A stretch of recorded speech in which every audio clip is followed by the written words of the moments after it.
Il y a une question que je trouve fondamentale dans cette histoire de grève dans le secteur de la santé au Congo-Brazzaville.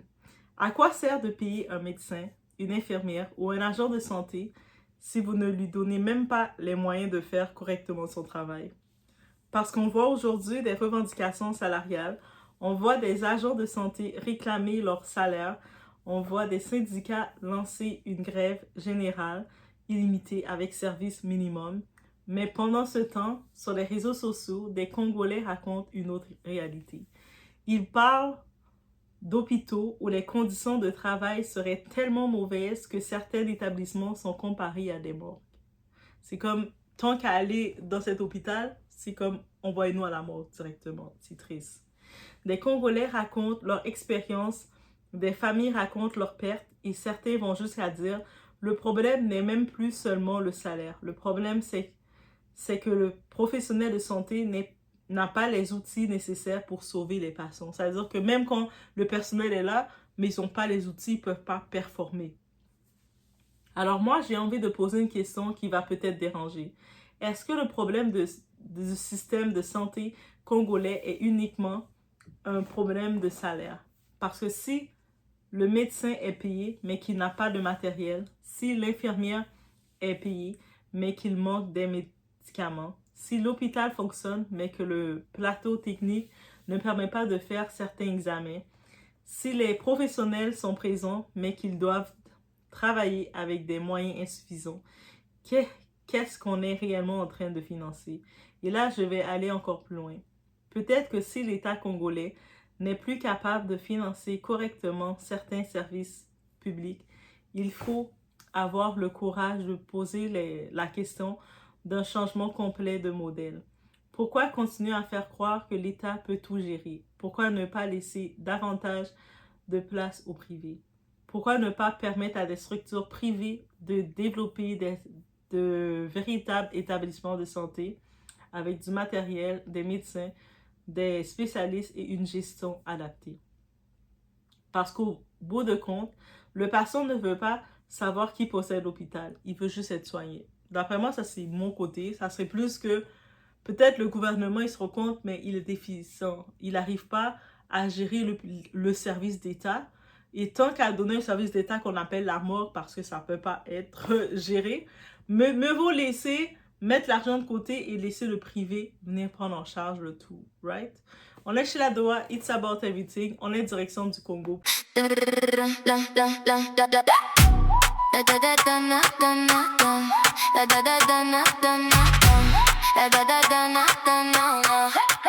La Doha TV baby, j'ouvre la porte, tu viens. Tout ce qu'on vit, tout ce qu'on aime, dans la poche, dans le matin. Viens avec nous aujourd'hui. Tu vas voir, tu vas sentir. On dit vrai, on dit fort. Et la nuit veut revenir. La Doha TV, la Doha TV. It's about everything. Le salaire est un droit, mais le travail doit aussi être possible. Soyons clairs dès le départ. Un salarié doit être payé. Point. Si un agent de santé travaille pour l'État, son salaire n'est pas une faveur, ce n'est pas un cadeau, ce n'est pas une récompense politique. C'est la contrepartie de son travail. Dans le communiqué du 5 août 2026 présenté par l'intersyndicale, les revendications partent notamment sur le paiement des sommes dues pour plusieurs mois, le règlement d'arriérés de salaire et la mise en place d'un cadre tripartite entre le ministère concerné et les syndicats. Donc oui, réclamer son salaire est légitime. Donc vous imaginez, juste imaginez que toi tu te lèves, tu vas travailler et tout ça, tu te donnes au travail, tu donnes déjà de quitter chez toi pour aller à ton lieu de travail, c'est déjà une énergie, un conditionnement que tu t'es mis. Et là, tu arrives au travail, surtout quand on travaille dans le milieu de la santé. Moi, je suis aussi dans le milieu de la santé, mais je suis dans le côté social de la santé. Mais quand tu arrives là, tu n'as pas le temps de penser à rien d'autre. Quand tu es au travail, le temps que tu passes, tes heures que tu passes, réellement, tu n'as pas le temps de penser à rien d'autre que de penser à ce que tu dois faire. En plus, tu as beaucoup de gens que tu dois voir. Moi, dans mon unité, il y a 15 personnes sur mon compte.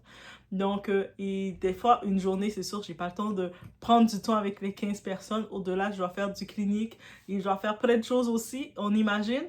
Donc, là, tu imagines que ces personnes-là, ils sont pas payés. Pour payer leurs factures, pour payer leur loyer, pour payer leur nourriture. Mais ils se lèvent et ils viennent travailler au service des gens. En plus de ça, de venir travailler dans ces conditions sans être payé, c'est déjà le pire. Il n'y a pas les équipements. Moi, j'ai pu comprendre, j'ai un compte de dépenses. Oui, quand j'entendais que la semaine prochaine, on va justement me montrer comment utiliser mon compte de dépenses, mais j'ai un compte de dépenses. C'est-à-dire que quand je veux organiser mes activités, mes choses pour mes résidents, pour mes gens, mes usagers, j'ai un compte de dépenses. C'est-à-dire ce service qui est accessible à moi pour offrir aux gens qui sont les clients, les usagers qui sont là. Mais toi, imagine, tu arrives comme personne, déjà, tu n'es pas payé et tu n'as même pas les équipements de base pour soigner. Tu sais, il y a les médicaments, il y a toutes les affaires de base que tu dois utiliser pour les gens et tu ne les as pas. Comment ça, c'est frustrant pour toi de tous les côtés. Même quand tu es au travail, tu es conditionné à ton travail. Quand tu es au travail, c'est compliqué de penser à ce qui se passe ailleurs parce qu'il y a tellement de choses qui se passent au travail. Le temps que tu veux t'asseoir, même pas t'asseoir. Moi, je parle de t'asseoir, mais au mon bureau, le temps que je suis assis, je tape vraiment parce que je fais beaucoup de clérical aussi. Mais en vrai de vrai, on parle même des préposés, des PAB, qu'on parle des infirmières, qu'on parle de tout le monde, même l'entretien, peu importe qui travaille. Ça roule rapidement. Toujours, on est toujours ceux dans l'entretien, ils doivent passer régulièrement parce que un patient peut passer, cracher à terre, mais tu ne dois pas laisser le cracher à terre parce que ça peut être dangereux. Quelqu'un peut glisser, plein de choses. Donc, ils doivent toujours être, on est en mouvement continuel. Imagine, tu n'as pas les équipements. Mais c'est grave.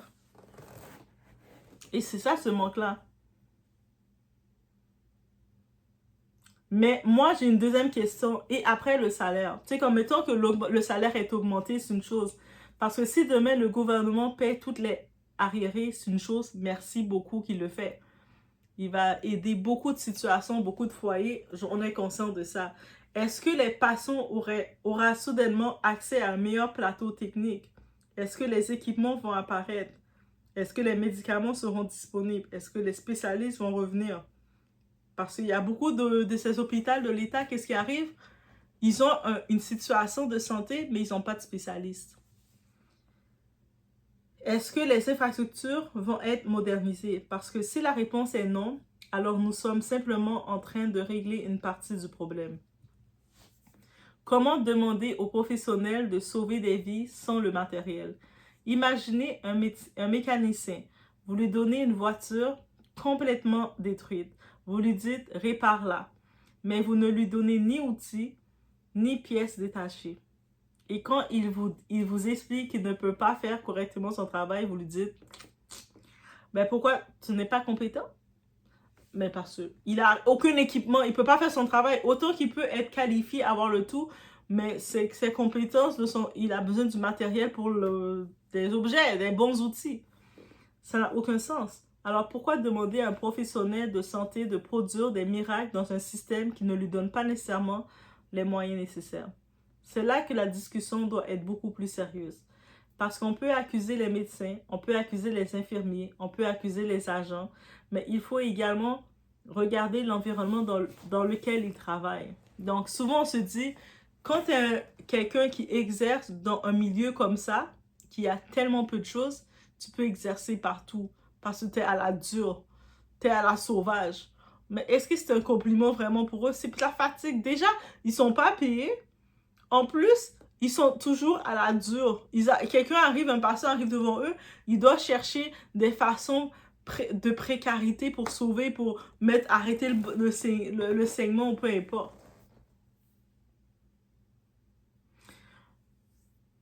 Un professionnel compétent dans un système défaillant peut lui-même devenir incapable de produire les résultats qu'on attend de lui et ça, il faut l'assumer. Alors, pourquoi ne pas fermer le CHU? Je vais volontairement pousser mon raisonnement jusqu'au bout. Si le CHU de Brazzaville n'est pas capable de fonctionner correctement, pourquoi continuer à faire semblant? Pourquoi ne pas fermer temporairement certains services qui ne peuvent pas fonctionner correctement? Pourquoi ne pas restructurer? Pourquoi ne pas transférer certaines activités vers des structures qui disposent réellement des équipements nécessaires? Et surtout, pourquoi ne pas permettre au secteur privé de prendre beaucoup plus de place? Parce que le gouvernement ne devrait pas forcément être le propriétaire de tout. Et surtout si il n'y arrive plus tout seul à gérer. Le privé, là, dites-vous que ça peut être très large. Ça peut être une ouverture pour la diaspora. Ceux qui ont étudié, qui ont leur diplôme, tous les Congolais et même autres ailleurs, qui ont leur diplôme professionnel, qui décident qu'ils voudraient venir faire une clinique au privé. But let them be. Laissez-les venir s'installer et prendre leur place. Ils vont investir, comme c'est dans le privé, ils vont investir pour créer leur clinique. Oui, ils vont mettre leur prix. Peut-être que la population va payer plus cher, mais comme j'ai pu comprendre, la population n'a pas de problème d'argent. Au pire, ils ont la diaspora pour les aider, pour envoyer des transferts. Mais gérer directement chaque établissement n'est pas nécessairement la meilleure solution. On le voit actuellement, c'est compliqué pour le gouvernement. Et si l'État se retirait davantage de la santé et de l'éducation? Je sais qu'habituellement, on compte sur les États pour s'occuper des 2 points pour le fonctionnement d'un pays. Un pays, pour savoir s'il va bien, on regarde le côté de la santé et de l'éducation. Actuellement, on a pu voir, ça devient compliqué pour la santé. Et l'éducation, c'est notre histoire. La rentrée scolaire va commencer, on va en entendre parler. Mais qui a dit que ça devait être comme ça? Un État peut dire, tu sais, mettons, on peut dire, ah, pour nous, la santé et l'éducation, on n'arrive pas à le faire, on le laisse au privé. Donc, gérer d'autres choses. Vous allez gérer les routes. Vous allez gérer les infrastructures de d'autres trucs. Par contre, quand vous êtes au privé, vous n'avez plus la même mise dessus. Voilà le point qui certainement va faire réagir. Moi, je pense qu'il faut avoir le courage de poser cette question.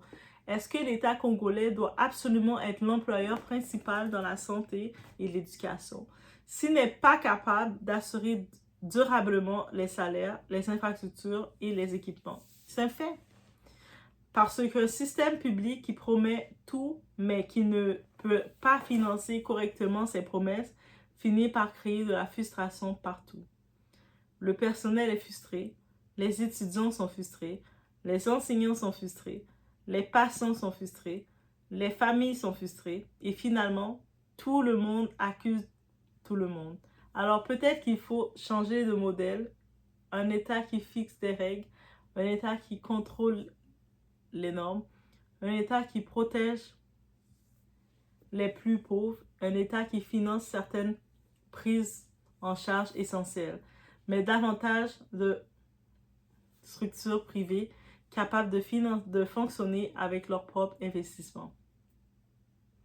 Le privé n'est pas la solution magique, mais il peut créer de la concurrence. Je ne suis pas en train de dire privatisons tout et les problèmes disparaîtront. Non, le privé peut aussi être mauvais. Le privé peut être très cher, c'est sûr, ça peut coûter plus cher. Le privé peut chercher le profit. Le privé peut refuser certains patients. En effet, ils y vont selon leurs propres règles. C'est plus les règles, le gouvernement applique une règle et tout. Chaque privé, ils ont leurs propres règles. Mais imaginez un marché où plusieurs cliniques doivent se battre pour attirer les clients ou les patients. Vous pensez qu'elles vont toutes garder des équipements obsolètes? Vous pensez qu'elles vont toutes avoir le même niveau de service? Non. La concurrence peut pousser certaines structures à investir, à moderniser, à recruter.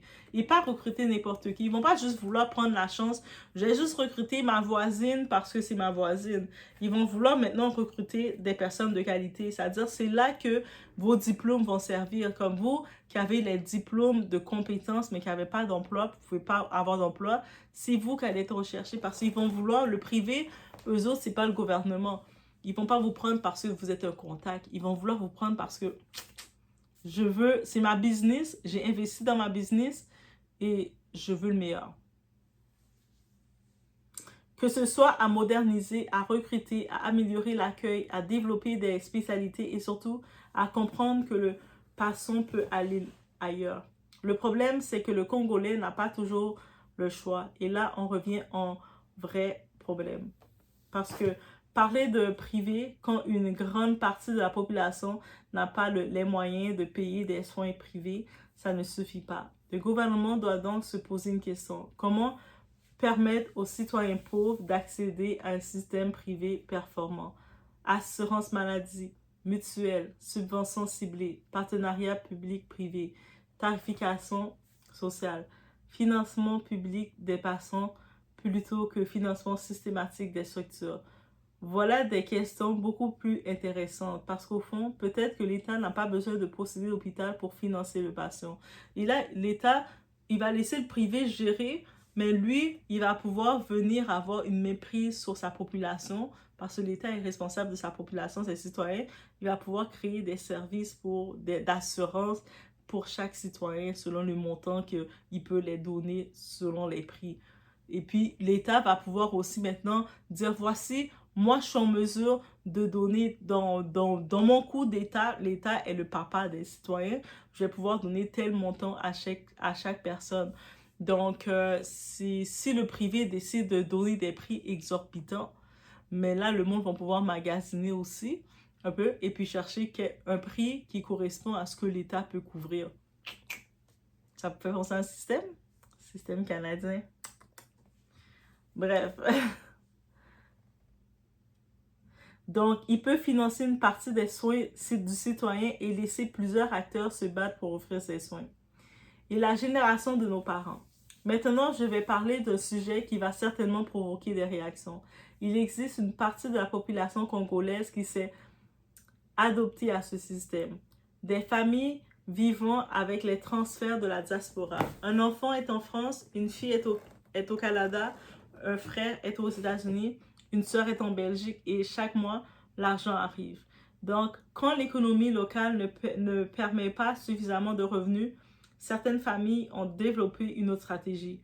Vivre grâce à la diaspora. Et c'est pour ça que ces personnes-là vont dire, ben tout va bien au Congo. On reçoit de l'argent de nos proches. Mais il faut être honnête. Les transferts de la diaspora ne peuvent pas devenir le modèle économique d'un pays.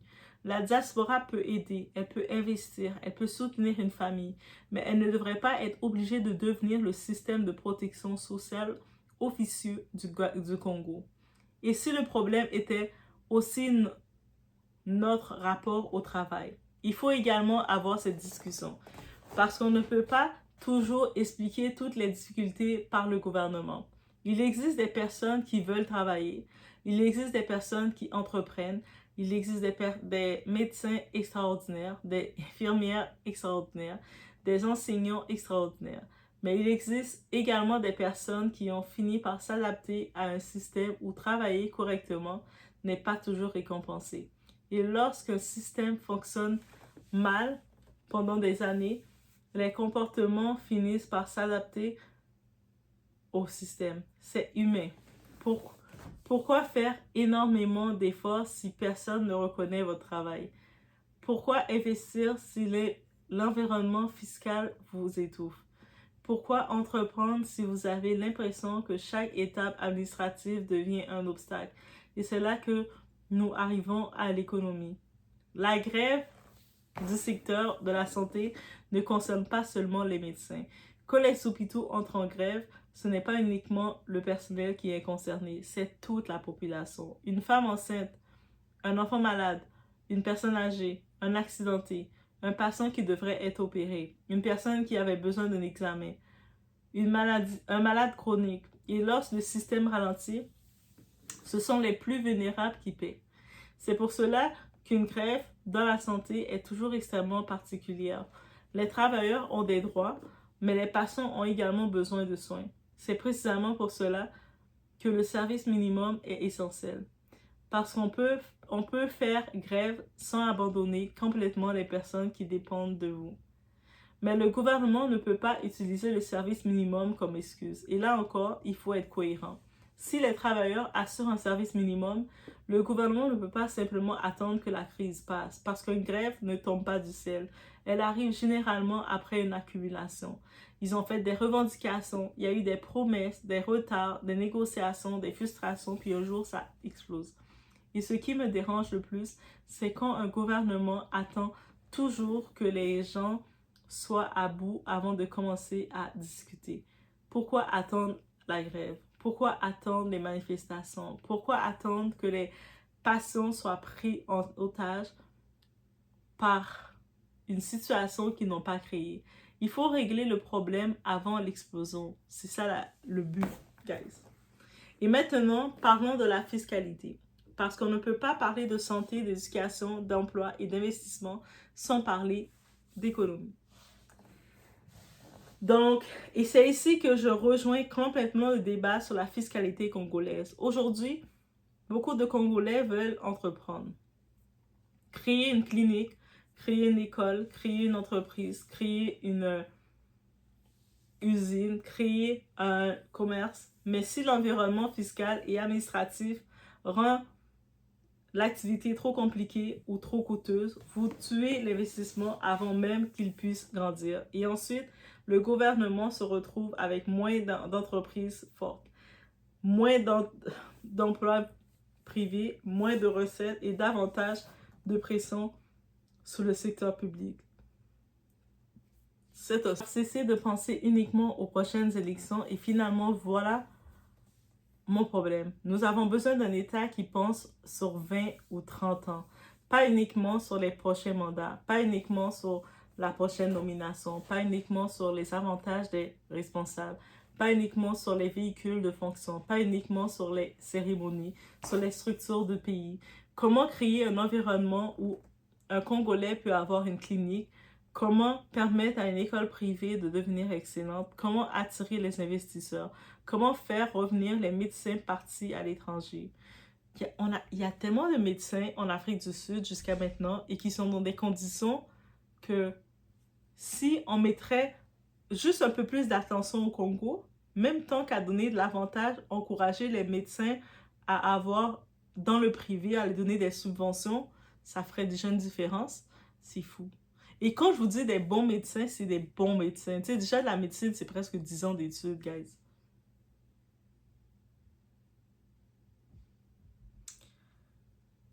Comment créer une assurance maladie fonctionnelle? Comment financer les hôpitaux? Comment garantir que les salaires soient payés à temps? Comment rendre la fiscalité suffisamment attractive pour que les entreprises aient envie de rester? Parce que si on ne répond pas à cette question, on va continuer à faire la même chose. Grève, promesses, négociations, suspension, quelques mois de calme, puis nouvelle grève. Et pendant ce temps, la population continue de subir. Et pendant ce temps, où sont les priorités? Et c'est là que moi, j'ai une vraie question à poser. Comment un gouvernement peut-il trouver l'argent pour organiser de grandes festivités alors que son personnel soignant est en grève et que des travailleurs de secteur public attendent encore leur rémunération? Et on sait déjà, dans le côté de l'éducation, il y a le même problème avec les professeurs. Et là, la santé, ils sont comme, on est à bout. On parle ici de personnes qui sont essentielles au fonctionnement du pays. Médecins, infirmiers, professionnels de santé, mais également des enseignants et des universitaires. Alors oui, on peut célébrer le 15 août. Oui, une fête nationale peut avoir une importance symbolique et historique, mais la question, c'est celle des priorités. Parce qu'à un moment donné, quand un pays connaît des difficultés dans ses hôpitaux, dans ses universités, dans son système éducatif et dans ses services publics, est-ce vraiment pour moi le moment de mettre autant d'énergie et de ressources dans les festivités? Le gouvernement congolais a d'ailleurs présenté en juillet 2026 un projet de loi de finances rectificative portant les dépenses de l'État à plus de 2561 milliards de francs CFA. Donc, la question n'est pas seulement est-ce qu'on a de l'argent, la vraie question c'est où est-ce qu'on choisit de mettre l'argent.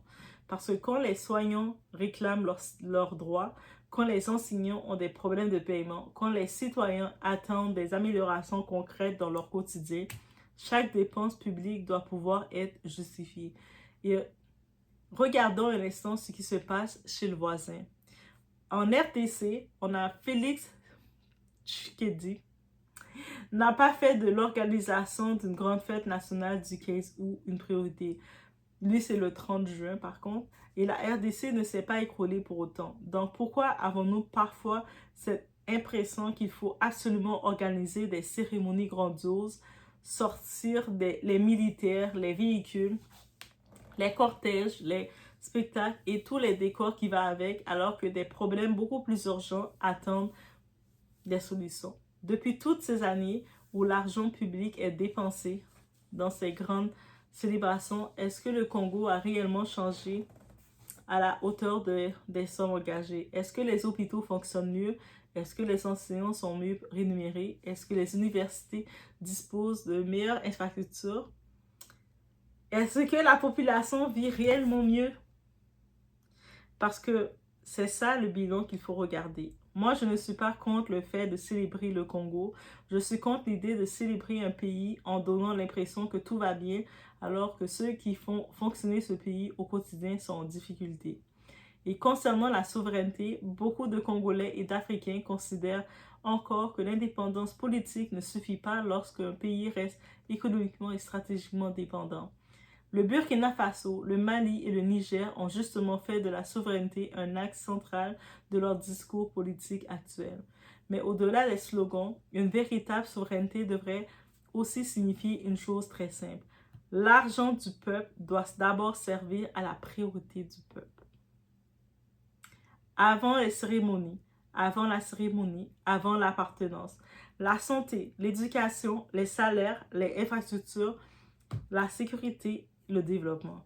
Parce qu'un gouvernement n'est pas là uniquement pour organiser des événements.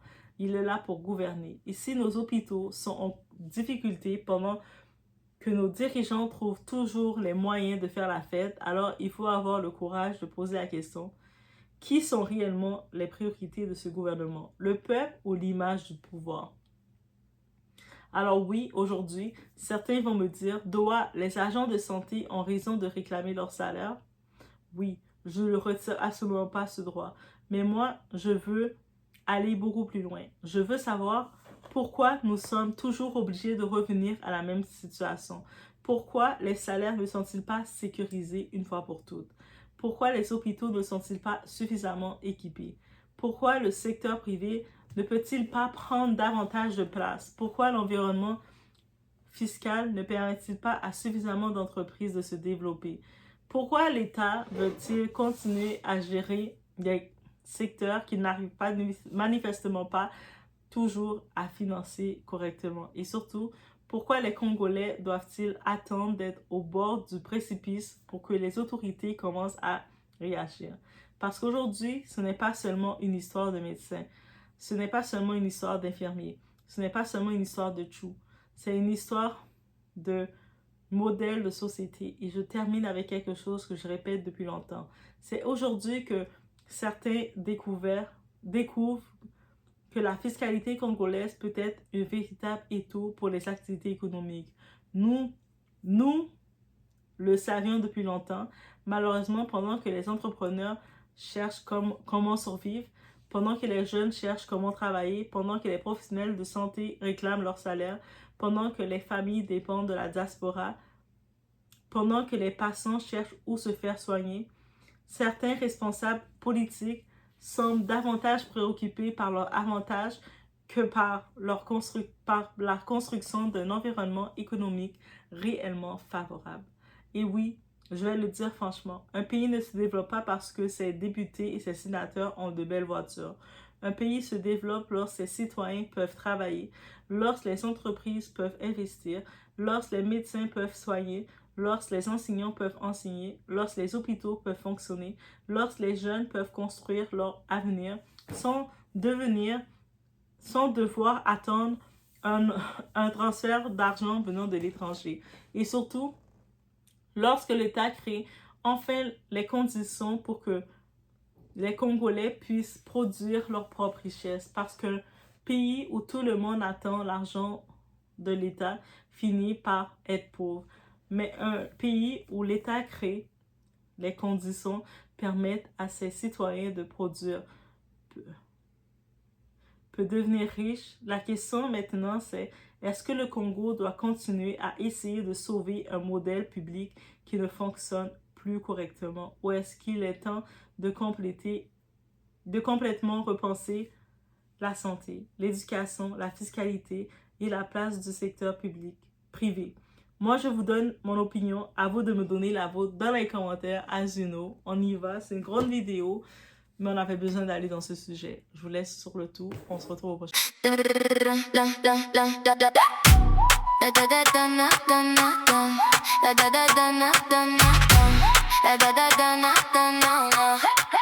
La Doha TV, baby. J'ouvre la porte, tu viens. Tout ce qu'on vit, tout ce qu'on aime. Dans la poche, dans le matin. Viens avec nous aujourd'hui. Tu vas voir, tu vas sentir. On dit vrai, on dit fort. Et la nuit veut revenir. La Doha TV, la Doha TV. It's about everything. La Doha TV, la Doha TV. Viens avec nous aujourd'hui. La Doha TV, la Doha TV. C'est loud, come with me. La Doha TV, la Doha TV. Tout est là, viens avec nous. Un regard, un plan, un défi. Des rires dans la cuisine. Des histoires, des envies. Ça tourne, ça s'illumine. Viens avec nous aujourd'hui. Tu vas voir, tu vas sentir. On dit vrai, on dit fort. Et la nuit veut revenir.